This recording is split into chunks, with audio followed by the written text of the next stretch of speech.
श्री गणेश दत्त गुरुभ्यो नमः।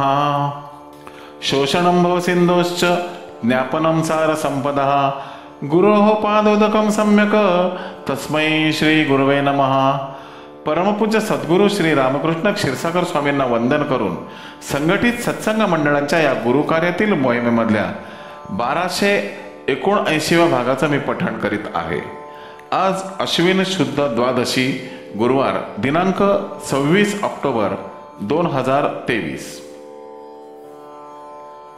उपदेशामृत संग्रह भाग 4 या ग्रंथातील भगवान श्री दत्तात्रय सत्संग मंडळ मुंबई बैठक क्रमांक 157 परमपूज्य सद्गुरू श्री रामकृष्ण क्षीरसागर स्वामींनी दिनांक 9/12/1992 रोजी श्री दत्तात्रय जयंतीनिमित्त झालेल्या पाद्यपूजेच्या वेळी दिलेल्या दिव्य अनुग्रह आशीर्वादाचे पठण सुरू आहे।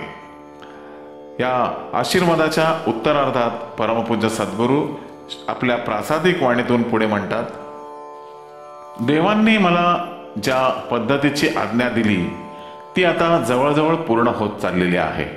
अगदी आता काय 5-10% राहिले असेल तेवढेच, 90% जवळजवळ ती आज्ञा पूर्ण होत आलेली आहे। आता आपण आपल्या कार्यासाठी अधिक प्रयत्न करणं, त्यांना जो आपण शब्द दिलाय तो पूर्ण करून दाखवणं आणि देवा तू आम्हाला कुठेही अंतर देऊ नकोस ही सतत भावना ठेवणं, ईश्वराचा अनुभव जर घ्यायचा असेल, ईश्वरी शक्ती अनुभवायची असेल तर ती आम्हा लोकांच्या संगतीत अनुभवता येईल आणि ती माणसाला अनुभवाला यावी म्हणून तो निराकारातून आकारात आला। असं त्याने कुठेही सांगितलेलं नाही की पूर्वी मी निर्गुण निर्विकार होतो आणि आता आकारामध्ये मीच आलेलो आहे, असं कुठेही बोलल्याचं उदाहरण नाही। फक्त रामकृष्ण परमहंस मात्र असं म्हणत होते की जो राम आला होता, जो कृष्ण आला होता तोच आता रामकृष्ण होऊन आलेला आहे, अशी त्यांची वाक्य आहेत।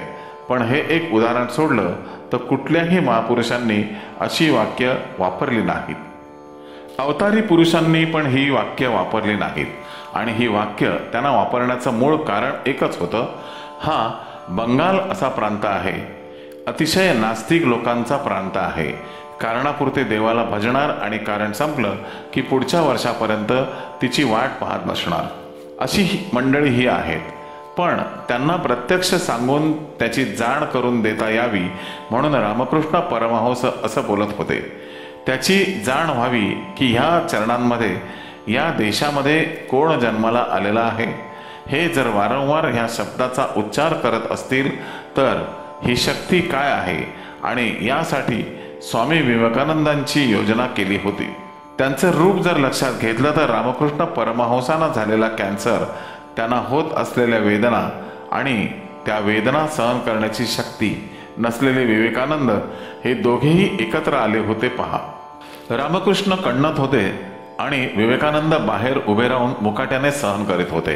पण त्यांना एक विचार मात्र असा सुटला नाही, ते परत असा विचार करायचे, जो राम आला होता, जो कृष्ण आला होता, हा रामकृष्ण परमहंस म्हणून आलेला आहे, हे वाक्य खरं आहे का?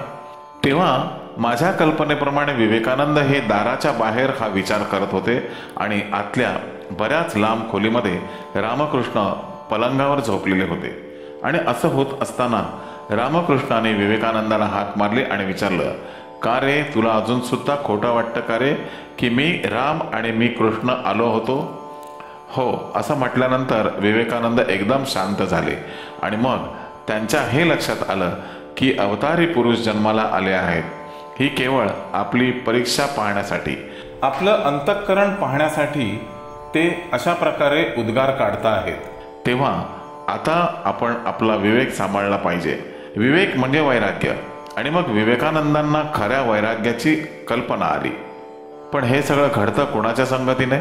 तर गुरूंच्या संगतीने। काही वेळेला धर्मग्रंथातून असं सांगितलं जातं की आपला उद्धार करायचा आहे, म्हणजे याचा अर्थ असा की उद्धारकर्ते आलेले आहेत, उद्धार करून घेणारे आलेले नाहीत। तेव्हा प्रत्येकाने ह्या वाक्याची जाण ठेवावी की आपल्या आयुष्यात तुमची माझी जी भेट झाली त्या भेटीचं सार्थक तुम्ही लोकांनी करून घेतलं पाहिजे। कुणाला शंका येत असतील, कुणाला कुशंका येत असतील, तर कुणाला संशय येत असेल। काल रात्री मला असं वाटलं की मी हा विषय बोललो, सकाळी हा एक विषय बोललो होतो मी की तुम्ही तुमचा दर्जा दाखवण्याची आता अत्यंत आवश्यकता आहे. आमचं माप आता पूर्ण भरलेलं आहे. तुम्ही तुमचं भरून घ्या. तुमच्यावर आम्ही कृपा करतो, म्हणजे तुमच्याशी बोलतो, तुम्हाला जवळ करतो. अहो, ही कृपाच नाही का? कृपा म्हणजे काय? डोक्यावर हात ठेवावा लागतो असं थोडीच आहे. तुमच्याकडे पाहतो, तुम्हाला बोलण्याच्या माध्यमातून स्पर्श करतो, हा सुद्धा एक स्पर्शच आहे. तुमच्याकडे पाहतो, हा सुद्धा स्पर्शच आहे. तेव्हा हे पावित्र्य टिकवण्यापर्यंत अशी स्थिती होती. इथून पुढं अजून काळ काही जाईल. 1995 पर्यंत तरी काळ राहील असं मला वाटतंय. दत्त जयंती म्हणा किंवा शंकर जयंती म्हणा, किंवा आपण जे उत्सव साजरे करतो, ह्यात मूळ हेतू काय असतो? देवाबद्दल आनंद व्यक्त करतो आणि ह्या निमित्ताने तुम्ही मला येऊन भेटा असं म्हणतो की तुम्ही या नगरला ह्या उत्सवामध्ये सामील व्हा. उत्सव म्हणजे काय? उत्सव म्हणजे काय करतो आपण सांगा, आम्ही करतो. उत्सवामध्ये सामील व्हा.